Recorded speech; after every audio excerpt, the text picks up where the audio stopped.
민수기 21장 21절부터 35절까지 돌아가면서 한 절씩 읽겠습니다. 이스라엘이 아모리 왕 시온에게 사신을 보내어 이르되 우리에게 당신의 땅을 지나가게 하소서. 우리가 밭에든지 포도원에든지 들어가지 아니하며 우물물도 마시지 아니하고 당신의 지경에서 다 나가기까지 왕의 큰 길로만 지나가리이다 하나. 시온이 이스라엘이 자기 영토로 지나감을 용납하지 아니하고 그의 백성을 다 모아 이스라엘을 치러 광야로 나와서 야하스에 이르러 이스라엘을 치므로 이스라엘이 칼날로 그들을 쳐서 무찌르고 그 땅을 아르논에서부터 야복까지 점령하여 암몬 자손에게까지 미치니 암몬 자손의 경계는 견고하더라. 이스라엘이 이같이 그 모든 성읍을 빼앗고 그 아모리인의 모든 성읍 헤스본과 그 모든 촌락에 거주하였으니 헤스본은 아모리네 왕 시온의 도성이라. 시온이 그전 모압 왕을 치고 그의 모든 땅을 아르논까지 그의 손에서 빼앗았더라.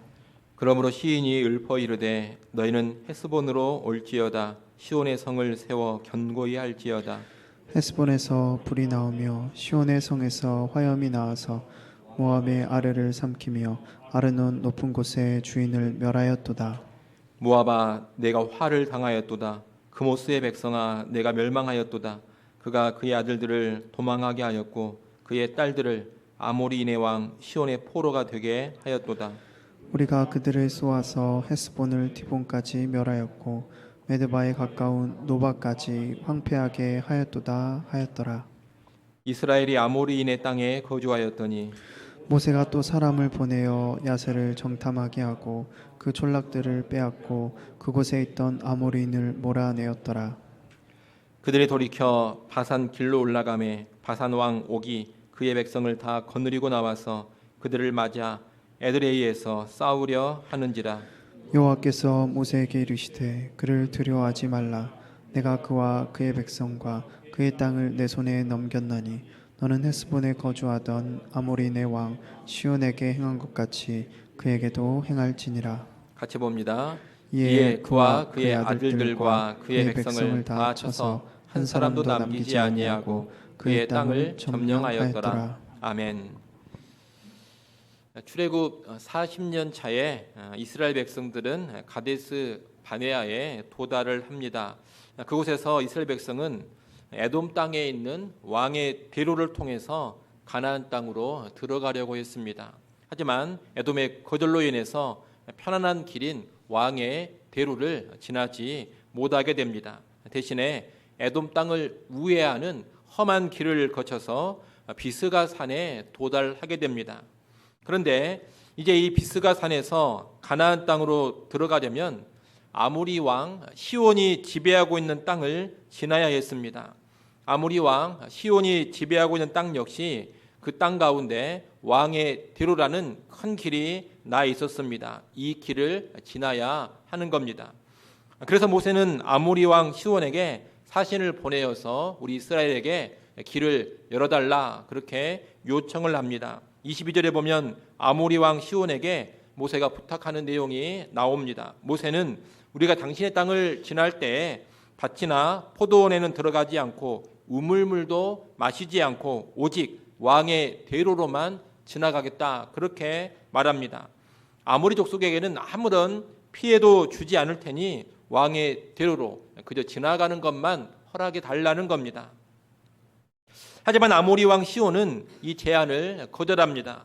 그뿐만이 아닙니다. 시온은 군대를 거느리고 나와서 야하스에서 이스라엘을 공격해 버립니다. 전에 에돔은 길을 열어주지는 않았습니다만 이스라엘을 공격하지는 않았습니다. 군대를 거느리고 나와서 길을 막았었을 뿐입니다. 그런데 아모리 왕 시온은 적극적으로 이스라엘을 공격까지 해버린 겁니다. 아모리 왕 시온이 이렇게 먼저 공격을 하면서 전쟁을 일으키자 이스라엘이 맞서서 싸우게 됩니다. 예기치 않은 전쟁이 벌어지게 된 겁니다.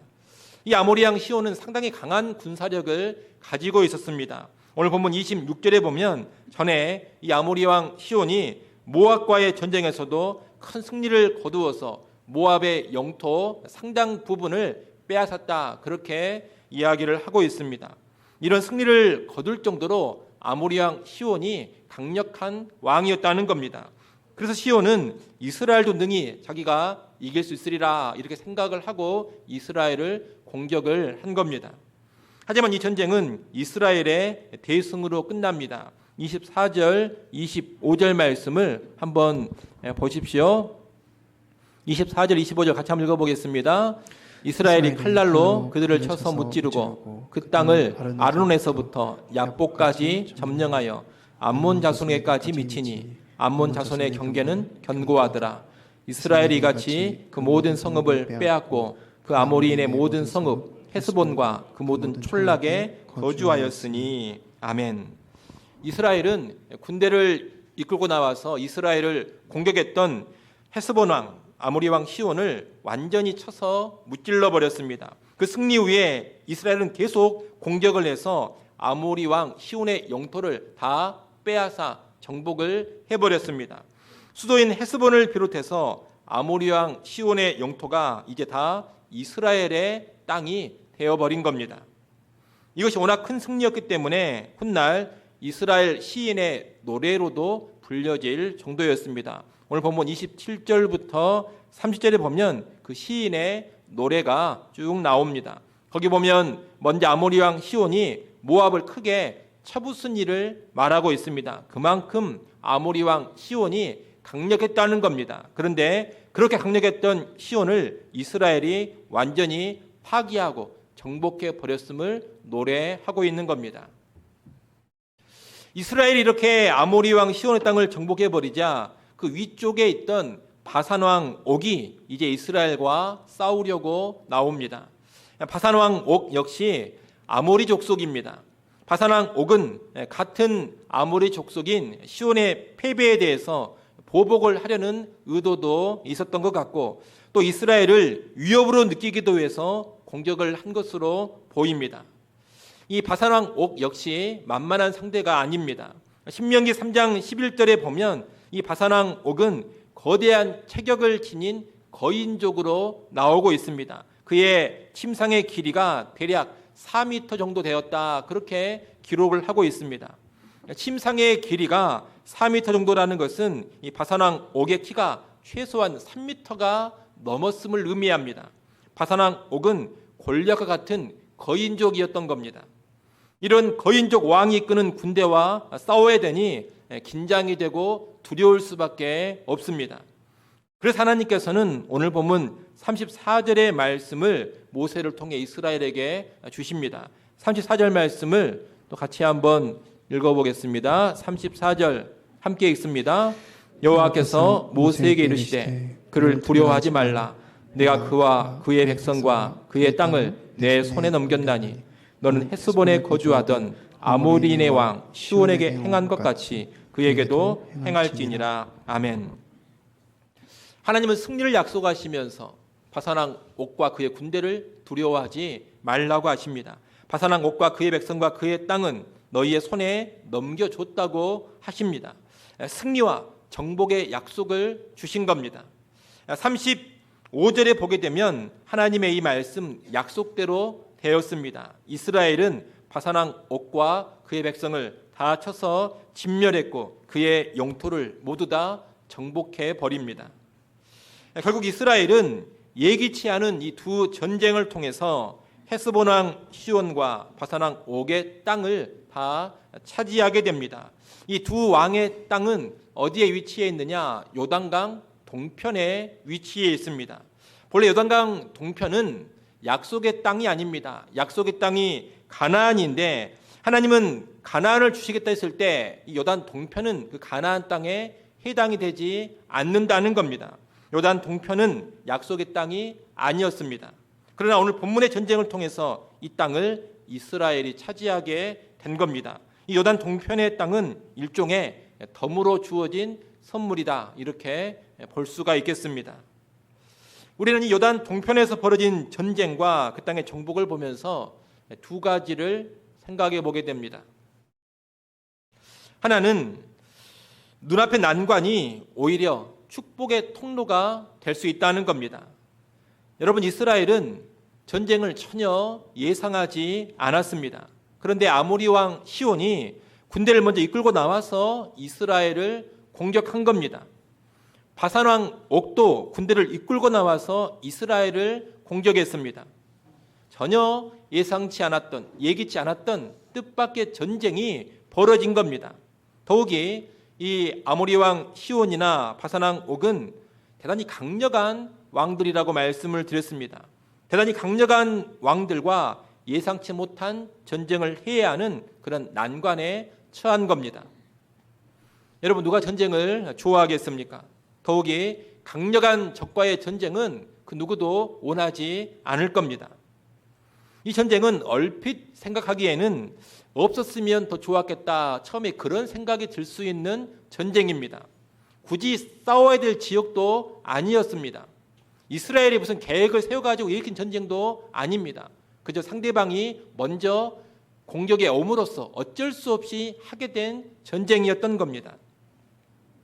하지만 결국 이 예기치 않았던 전쟁을 통해서 어떤 결과를 얻게 되었습니까? 이스라엘이 요단 동편에 아주 넓은 땅을 차지하게 되었습니다.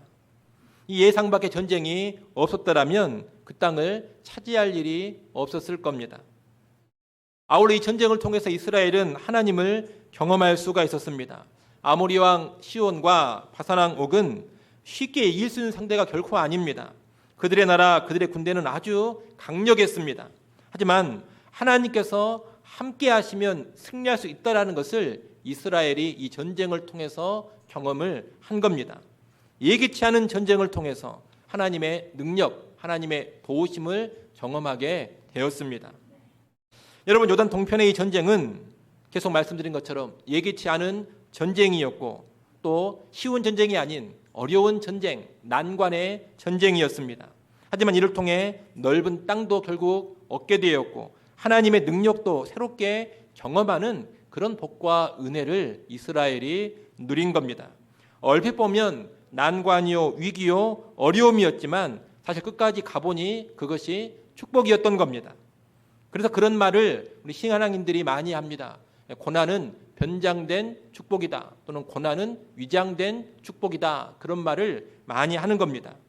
우리는 오늘 우리에게 예기치 않게 찾아오는 여러 가지 난관과 어려움 또 고난을 바라볼 때 이런 시야를 가지고 있어야 하겠습니다.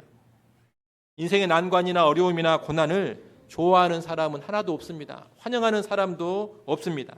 다들 그런 것은 없었으면 좋겠다, 그렇게 생각을 합니다. 하지만 그런 난관과 어려움은 예기치 않게 반드시 찾아오곤 합니다. 고난은 뜻밖의 찾아오는 겁니다.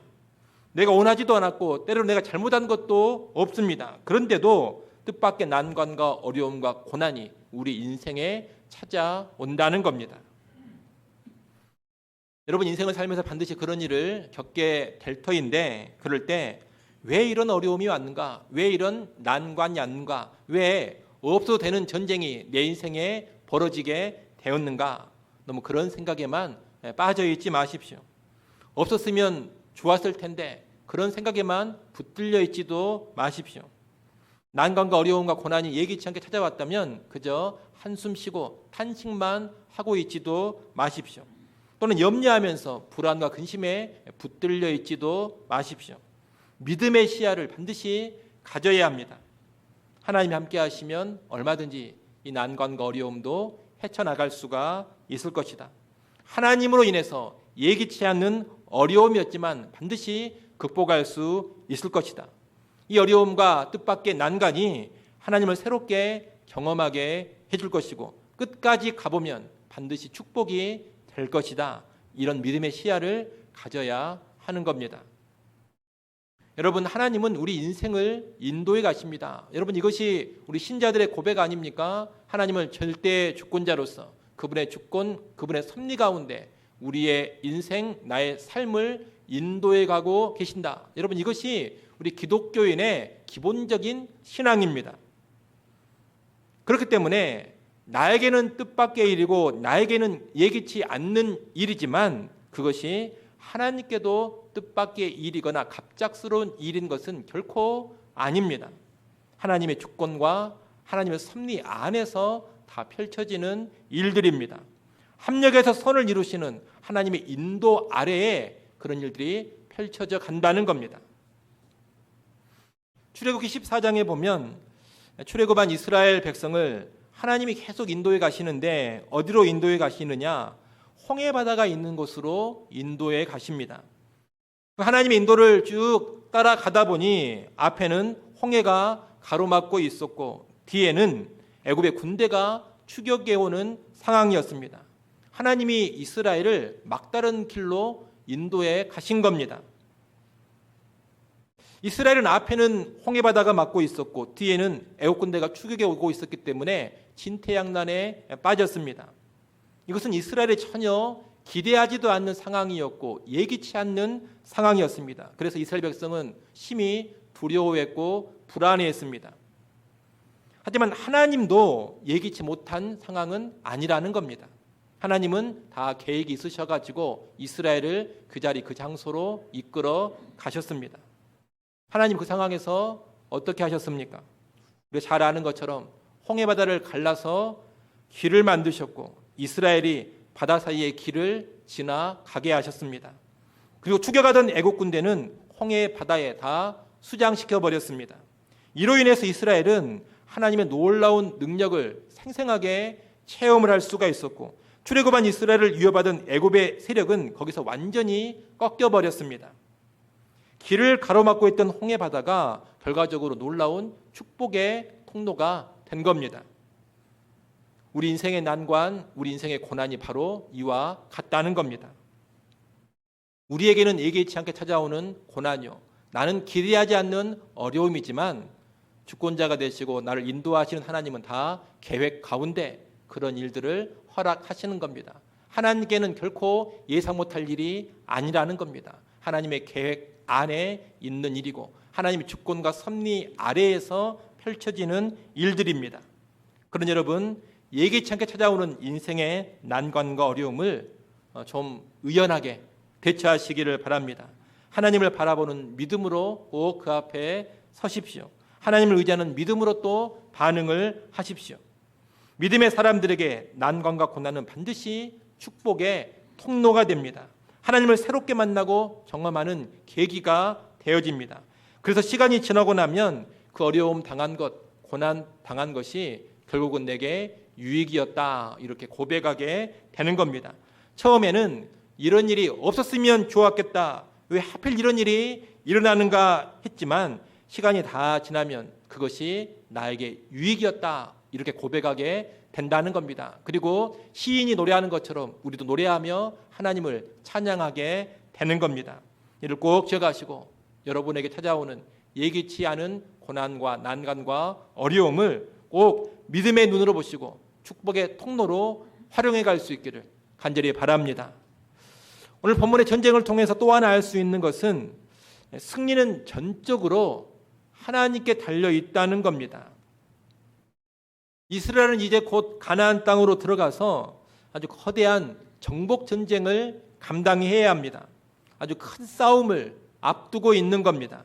이 큰 싸움을 앞두고서 하나님께서는 이스라엘이 거듭해서 승리를 경험케 하십니다. 우리가 지금까지 봐왔고 또 앞으로도 보게 될 터인데 이 40년 차에 유독 전쟁이 많이 벌어집니다. 광야 생활 마지막 해가 40년 차인데 가나안 땅에 들어가기 직전에 여러 전쟁을 하나님이 경험케 하셨다는 겁니다. 그리고 그 모든 전쟁에서 이스라엘이 승리를 합니다. 우리가 보고 있는 민수기 21장만 하더라도 21장 맨 앞부분에서 가나안 족속 아랏 왕과의 싸움에서 승리케 하셨습니다. 과거에 아주 쓰디쓴 패배의 장소였던 호르마에서 아주 큰 승리를 거두게 하신 겁니다. 그리고 오늘 본문 21장 뒷부분인데 여기에서 아모리 왕 시온과 바산 왕 옥과 아주 강한 왕들과 싸워서 이기게 하셨습니다. 땅을 정복하고 차지하는 기쁨도 맛보게 하셨습니다. 여러분, 지금 하나님께서 이 마지막 40년 차에 왜 이런 승리의 경험들을 계속 하게 하십니까? 앞으로 들어가서 감당해야 될 본격적인 가나안 정복 전쟁도 하나님만 의지하면 얼마든지 승리할 수 있다, 이것을 확실하게 가르쳐 주시기 위함입니다. 승리는 너희의 힘과 능력에 달려있는 것이 아니다. 바로 나의 힘과 나의 능력에 달려있다. 그러니 철저히 나를 의지하고 싸우거라. 이것을 가르치시려고 계속해서 전쟁의 승리를 맛보게 하시는 겁니다. 이제 이스라엘이 가나안 땅에 들어가서도 바로 이 사실을 기억하고 믿음으로 하나님을 의지하면서 싸운다면 능히 모든 정복 전쟁에서 승리하고 그 땅을 능히 다 취할 수가 있을 겁니다. 하지만 그 교훈을 망각해 버린다면, 그리고 하나님 의지하는 삶이 소홀해져 버린다면 승리와 정복은 요원한 일이 돼버릴 겁니다. 그래서 오늘 우리도 오늘 본문의 승리를 보면서 하나님이 가르쳐 주고자 하시는 바로 이 교훈을 마음 깊이 새겨야 하는 겁니다. 여러분, 우리 앞에 여러 영적인 전쟁들이 놓여 있는데, 우리 앞에 놓여 있는 모든 영적인 전쟁들은 결코 나의 힘이나 나의 능력이나 나의 지혜로 싸워 이기는 것이 아닙니다. 또 우리가 감당해 가야 될 여러 하나님 나라의 사역들도 있는데, 그 모든 사역들도 결코 나의 힘이나 나의 능력이나 나의 지혜를 가지고 다 감당해낼 수 있는 것이 아닙니다. 이 모든 것은 철저히 누구만을 의지해서 해야 되느냐? 하나님만을 의지해서 해야 합니다. 우리는 모든 주의 일을 감당하고 모든 영적인 전쟁을 싸워갈 때 나의 힘이 어느 정도냐, 내 능력이 어느 정도냐, 내 지혜가 어느 정도냐, 여기에 주목하고 집중할 것이 아닙니다. 그럴 것이 아니라 하나님이 어떤 분이신가, 하나님이 누구신가, 여기에 주목하고 거기에 집중을 해야 합니다. 여러분, 죄와 싸울 때도 그저 자기의 결단이나 자기의 의지만 가지고 싸워서는 절대로 죄를 이기지 못합니다. 간혹 그런 사람들이 있습니다. 자기 의지만 가지고 자기를 붙들어 얽매고 있는 죄와 싸우려고 하고 자기 의지와 결단으로 죄를 끊어보려고 합니다. 여러분, 절대로 그 죄를 그런 식으로 끊지 못합니다. 죄와의 싸움은 그것으로 이기는 게 아닙니다. 죄와 싸울 때도 나의 결단, 나의 의지가 아니라 철저하게 하나님을 의지하면서 싸워야 죄로부터 승리를 하는 겁니다. 누군가를 전도하려고 할 때에도 나의 지혜와 나의 지식과 내 말주변 가지고 하려고 하면 절대로 안 됩니다. 나의 지식과 나의 지혜와 나의 언변이 아니라 하나님을 의지하면서 전도를 해야 합니다. 한 영혼을 변화시키고자 할 때에도 내가 가지고 있는 성경의 지식과 내가 습득한 여러 가지 양육의 프로그램이나 스킬을 가지고 변화시킬 수 있는 것이 아닙니다. 한 영혼의 변화도 철저히 하나님을 의지해야지만 가능한 것입니다. 헌신과 열정도 그렇습니다. 주를 향한 헌신과 열정도 그저 내가 그렇게 하겠다는 의욕만 가지고 나오는 것이 아님을 알아야 됩니다. 헌신과 열정도 하나님을 의지해야 제대로 나오는 것이고 하나님을 의지해야 지속적으로 불타오를 수가 있는 겁니다.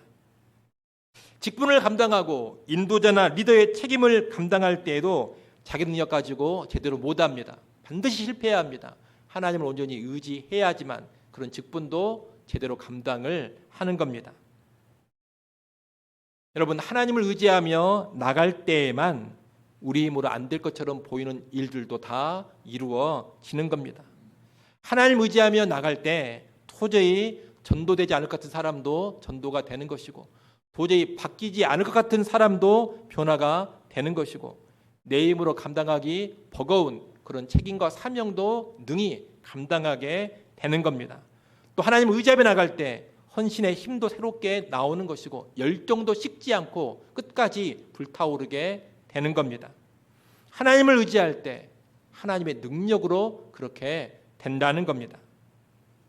그런 여러분, 모든 신앙생활을 하실 때 결코 자기의 힘과 자기의 능력, 자기의 지혜 의지하지 마십시오. 또한 자기의 결단이나 자기의 의지를 기대지도 마십시오.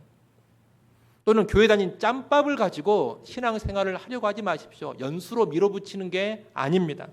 또 무슨 경험의 통밥을 가지고 신앙생활을 하려고 하지도 마십시오.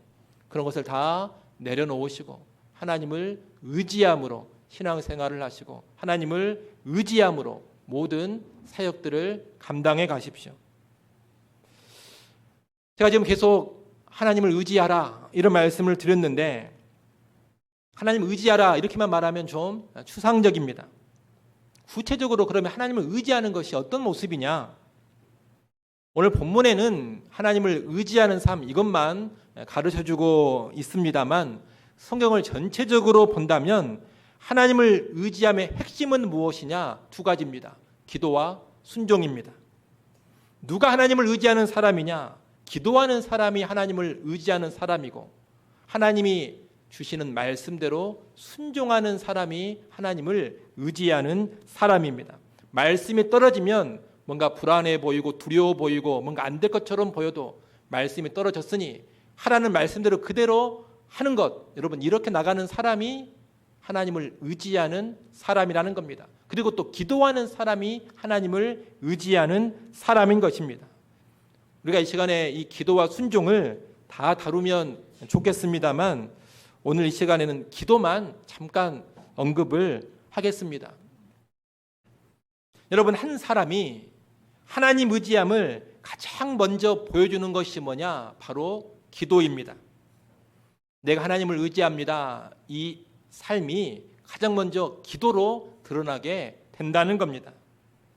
그런데 신앙생활을 좀 했다는 사람들을 보면 자기가 하나님을 의지하며 살아간다, 이런 착각을 많이 합니다.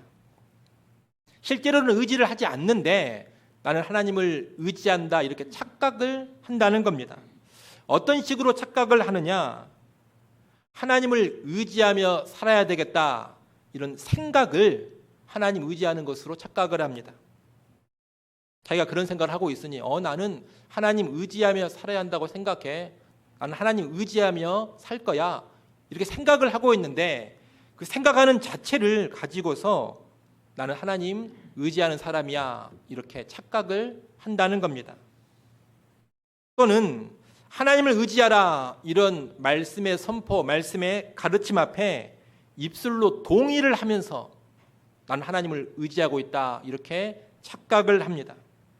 하나님 의지하고 삽시다 그러면 입술로 절대 부정하지 않습니다. 반박도 하지 않습니다. 100% 그 가르침과 선포에 동의를 하면서, 그렇죠, 하나님 의지하며 살아야죠, 저는 하나님 의지하며 살겠습니다, 이렇게 전적으로 동의를 한다는 겁니다. 자기가 그렇게 부정을 하지 않고 반박도 하지 않고 100% 전적으로 동의하면서 반응을 하니까, 동의하면서 말을 하니까 자기가 하나님 의지하는 것으로 착각을 한다는 겁니다. 그러나 여러분 꼭 아셔야 됩니다. 내가 하나님 의지하며 살아야 되겠다, 이 생각이 하나님 의지함이 아닙니다. 내가 하나님 의지하며 살겠습니다, 이런 결단이나 입술의 고백이 하나님 의지하는 게 아닙니다. 진짜로 하나님을 의지하는 것은 기도의 실천으로 입증되는 겁니다. 생각이나 말로만 하는 것은 진짜가 아니라는 겁니다. 그 생각과 말이 무엇으로 이어져야 됩니까? 반드시 기도의 행함으로 이어질 때 진짜로 하나님을 의지하는 겁니다. 여러분, 하나님 의지하겠다고 생각하는 것 진짜 의지가 아니라 했습니다. 내가 하나님 의지하겠습니다, 이렇게 말하는 것, 그것도 진짜 하나님 의지하는 게 아니라 그랬습니다. 기도해야지만 그게 진짜로 하나님을 의지하는 것입니다. 그런데 많은 신자들이 그저 생각이나 말하는 수준에 멈춰 있으면서 자기는 하나님을 의지하며 살아간다, 이렇게 착각하고 있다는 겁니다. 그 착각에서 여러분 빨리 벗어나셔야 됩니다.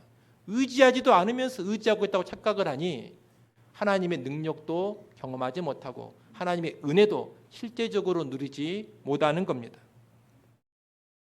여러분, 기도하지 않는 사람, 하나님 의지하는 사람 아닙니다. 그런 여러분은 기도함으로써 진짜로 하나님을 의지하는 그런 사람들이 되시기를 바랍니다.